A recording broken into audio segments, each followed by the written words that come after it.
चलिए, एक क्वेश्चन आता है आपको कंपाउंड इंटरेस्ट से, जिसमें कैलकुलेशन का टफनेस काफी बढ़ जाता है।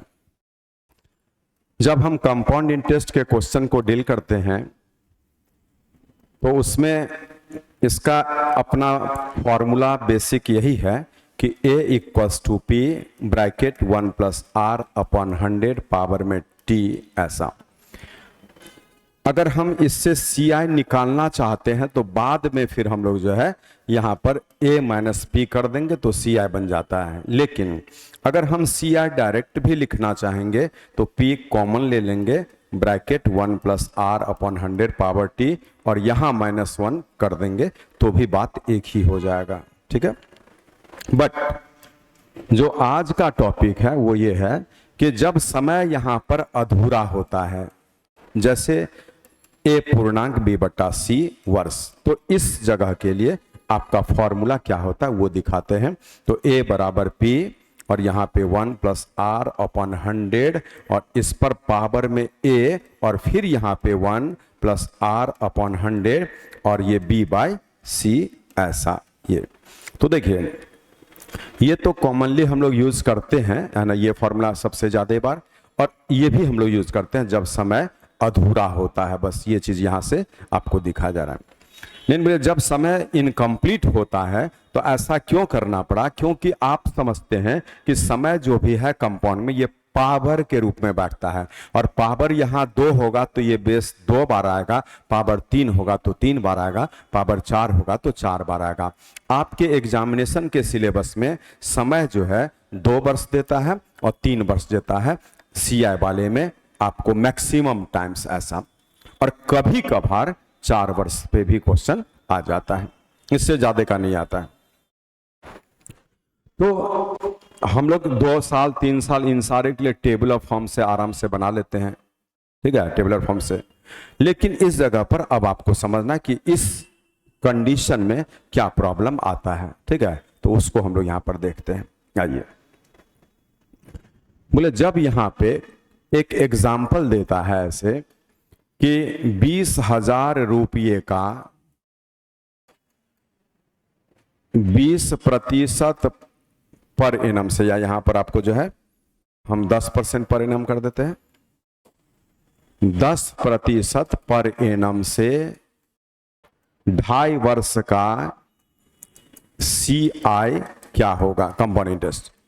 तो बोले जब समय 2.5 वर्ष दिया तो आप अमाउंट जो निकालते हैं उसके लिए यहां पर 20,000 लिखते हैं, 1 प्लस में फिर ये लिखते हैं, और उसके बाद ये 2 जो है यहां कंप्लीट देते हैं, और फिर यहां से आपको जो ना 1 प्लस में वो 10 बट्टा में 100 और ये आधा ऐसे लगा देते हैं। तो ये आपके प्रश्न का आंसर देता है, जिसमें 20,000 हो गया और ये 11 बट्टा 10 2 बार हो जाएगा, ठीक है, और यहां से सॉल्व करेंगे तो आपका 21 और बट्टा में 20 हो जाएगा। तो बोले 2 पर 3 जीरो और यहाँ 2 पर 4 जीरो, 2 पर 3 जीरो 2 पर 4 जीरो, तो आपका जो है ये सारा कट गया, लेकिन ये ऐसा बच गया। अब बोले यहां से कैलकुलेशन करेंगे तो आपको 11 11 121 है और यहां पर आपका 21, तो बोले 121 हो गया और यहाँ 242 हो गया, ये 1 है, ये 4 है, ये 5 है, ये ऐसा 25 41 और 1 0। तो बोले जब CI निकालना होगा तो 25 410 में 20,000 लेस होगा और आप 5 4 1 0 इस प्रश्न का आंसर देंगे। तो चलिए, ये आपको अभी दिखाया गया कि बेसिकली हम इतना काम करेंगे तभी इस प्रश्न का आंसर आपको आ जाएगा, ठीक है। तो जो भी है इसका आंसर तो हम लोग ले आए, लेकिन देखिए इतने बड़े सॉल्यूशन को अब हम लोग क्या करते हैं वो सीखना है। देखिए जब यहाँ पे 10% परिणाम से, देखिए अब यहाँ पर ट्रिक इसका क्या लगाएंगे, जो आप आज का क्लास इसी पर्पज से दिया जा रहा है कि रुपया तो 20,000 है और 10% पर एनम का रेट है और यहाँ पर समय जो है 2.5 वर्ष दिया गया है, ठीक है। तो हम लोग इसको कैसे डील करते हैं, देखिए 10% से 2 साल के लिए आप 21% निकाल लेंगे, 20,000 का 21%, परसेंट से 2 जीरो कटा और 21 दूना 4200, ये ब्याज बन चुका है। अब वही 4200 इस वाले में यहाँ पर ऐड कर देते हैं, तो आपका जो है 2 4 2 0 0, इसका फिर जो है 10% से आधे वर्ष का ब्याज 5% निकाल लेंगे।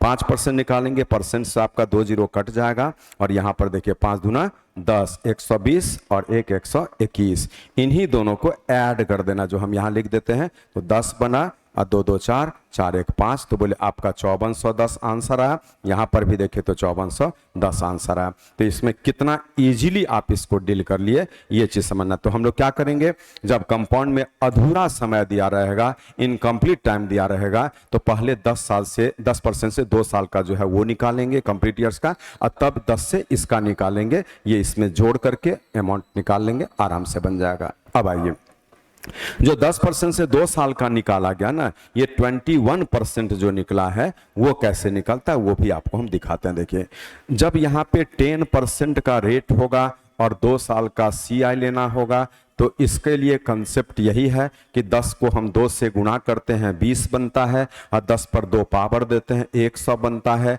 और दोनों 2 अंक पे दशमलव देकर इसको ऐड कर देते हैं 21%। बोले अगर 15% से आपको 2 साल का CI लेना पड़ेगा, तो हम यहाँ पर क्या करेंगे, तो 15 को 2 से गुणा करेंगे, 15 दूना 30, और 15 का स्क्वायर 225, 2 अंकों पे दशमलव देकर के ऐड कर देना है, तो 32.25% प्रिंसिपल अमाउंट का निकालेंगे, 21% यहाँ पे प्रिंसिपल अमाउंट का निकाल लेंगे। अगर 8% पर एनम से आपको 2 वर्ष का CI लेना होगा, तो 8 को 2 से गुणा करेंगे 16, 8 का स्क्वायर 64, 2 अंकों पे दशमलव जोड़ेंगे और 16.64% निकाल लेंगे उसी मूलधन का। अब यहां से अगर हम 12% पर एनम से 2 वर्ष का CI, अभी 2 साल का टेबलर फॉर्म आपको हम इसी में बता रहे हैं, तो यहां क्या करते हैं, 12 से 2 को गुणा करेंगे, 12 दूना 24, और 12 का स्क्वायर 144, 2 अंकों पे दशमलव ये जोड़ेंगे, 25.44% निकाल लेना पड़ेगा प्रिंसिपल अमाउंट का। तो इतना जल्दी आप CI निकाल सकते हैं 2 साल के लिए, टेबलर फॉर्म यही होता है। तो ठीक है, ये क्या हो गया, CI फॉर 2 ईयर्स ऐसा। लेकिन समय जब अधूरा होता है तो पहले कंप्लीट के लिए तो इसका हेल्प लेंगे, और जो फिर बचेगा उसके लिए अलग से हम लोग कैलकुलेशन करेंगे। तो अब आइए एक एग्जांपल और आपको हम दिखाते हैं ऐसा। चलिए, बोलता है 10,000 रुपये का 10% पर एनम से आपको 3.5 वर्ष का CI क्या होगा। तो बोलिए आपके रेलवे SSC के सिलेबस में 3.5 वर्ष, 4.5 वर्ष, आपको 2.1/3 वर्ष, 4.1/2 वर्ष, कुछ भी ऐसा भी पूछा जाता है क्वेश्चन। तो ये चूंकि पावर में बैठता है, तो 3.5 बार पावर को कैलकुलेट नहीं किया जा सकता है। 2 पावर होगा, बेस 2 बार इंटू में आएगा, 3 पावर होगा, बेस 3 बार इंटू में आएगा, लेकिन 3.5 पावर होगा तो बेस कितने बार आएगा ये नहीं निकलता है। तो हम लोग क्या करते हैं, एक तो इसका कंसेप्ट यही है, बेसिक में जाने का पहले बता रहा है। तो A बराबर में P और 1 प्लस में R/100 ऐसा हो गया, और इसी पर जो है ना 1 + R/100, इस पर हम लोग जो है ये 3 साल पहले लेंगे, और फिर 1 + R/100 तो है ही, और 1/2 ऐसा। इसको जब हम सॉल्व करते हैं तो यहाँ पे 10,000 होगा, गुना ये आपका 11 जो है 10 3 बार हो गया, ठीक है ऐसा, और यहां से आपका 21/20 हो गया। इसको जब सॉल्व करते हैं तो बोले 1 2 3 1 2 3, और ये आपका ऐसा कट गया।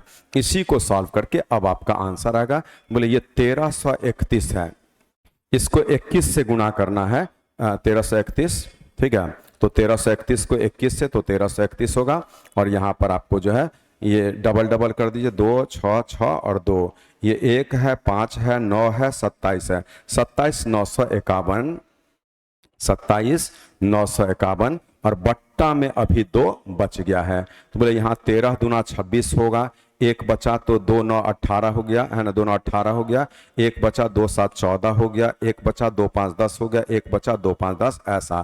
तो ये तो अमाउंट निकला है। जब हम CI लेंगे तो इसमें 10,000 घटेगा, तो 3975 और पॉइंट में 50 आपके इस क्वेश्चन का ये आंसर हो गया ऐसा। लेकिन बोलिए, आपको हम यहां पर आए हैं इस तरह के क्वेश्चन का शॉर्ट मेथड लेकर कि हम इतना करेंगे नहीं। अब आपको क्या करना है वो देखिए। बोले यहाँ पे 10,000 रुपया तो आपका मूलधन होगा, 10% पर एनम का रेट दिया है, और यहाँ से आपको जो है 3.5 वर्ष के लिए CI पूछा। हम 10% से पहले 3 साल का 33.1% होता है, वो भी बताया जाएगा कैसे। तो इतना परसेंट पहले निकालेंगे, परसेंट से 2 जीरो कटा, दशमलव से 1 जीरो कटा, तो ये 3310 रुपया आपका आ चुका। अब वही 3310 इसमें ऐड कर देना है मूलधन में, तो 13310 हो गया। और इसका ध्यान दीजिए 10% से आधे वर्ष का 5% ब्याज बनेगा। अब ये 5% मिलेगा यहाँ पर 1/20, जीरो कट गया, 2 से केवल इसको भाग देना है, तो 2 6 12 हो जाएगा, फिर 2 6 12 हो जाएगा, 2 6 12, 2 यहाँ से है ना 12, 2 6 12, फिर 1 बचा है तो 2 5 10 हो गया और 2 5 10 हो गया। लेकिन क्या है आपको जो है 5% 1/20 था, 2 से हम लोग इसको केवल भाग दिया, ठीक है। तो यहाँ पर थोड़ा सा इस जगह पर एक बार फिर से देख लीजिए, यहीं तक देना है ना, 2 6 12, फिर 2 6 12, 2 5 10 और दशमलव पड़ जाएगा, ठीक है यहाँ पर, ठीक है, दशमलव और 1 तो 2 5 10, इसको जोड़ा जाएगा तो क्या है 5, और बोलिए ये 5 हो गया, ठीक है। ऐसे करके 5 6 1 7 9 और ये 3, 3975.5। यहाँ पर भी गौर से देखिए, ये आपके प्रश्न का आंसर आ गया है ना, दोनों आंसर सेम है, 3975 3975, पॉइंट में 5 पॉइंट में 5। ऐसा इसका अर्थ क्या निकला कि हम इतना जल्दी इन सारे क्वेश्चंस को डील कर लेते हैं। अब आइए किसी भी पर्सन से जब हम यहाँ पर 3 साल का CI लेते हैं तो वो आखिर लेते कैसे हैं, जो 33.1 आया था वो चीज आपको दिखा देखिए। 10% पर एनम से 3 वर्ष का जब आप CI लेते हैं तो यहाँ पर क्या होगा देखिए, 3 स्टेप, 10 को 3 से गुणा करेंगे 30, 10 को 30 में गुणा करेंगे 300, 2 अंकों पे दशमलव, 10 का क्यूब करेंगे 1000, 4 अंकों पे दशमलव, इसको हम जोड़ेंगे 33.1% प्रिंसिपल अमाउंट का। 8% पर एनम से जब 3 वर्ष का CI लिया जाएगा तो आप क्या करेंगे, 8 को 3 से गुणा करेंगे 8 या 24, 8 को 24 से 192, 2 अंकों पे दशमलव, 8 का क्यूब करेंगे 512, इसमें 4 अंकों पर दशमलव, इसको जोड़ेंगे तो 25.9712% आ जाएगा।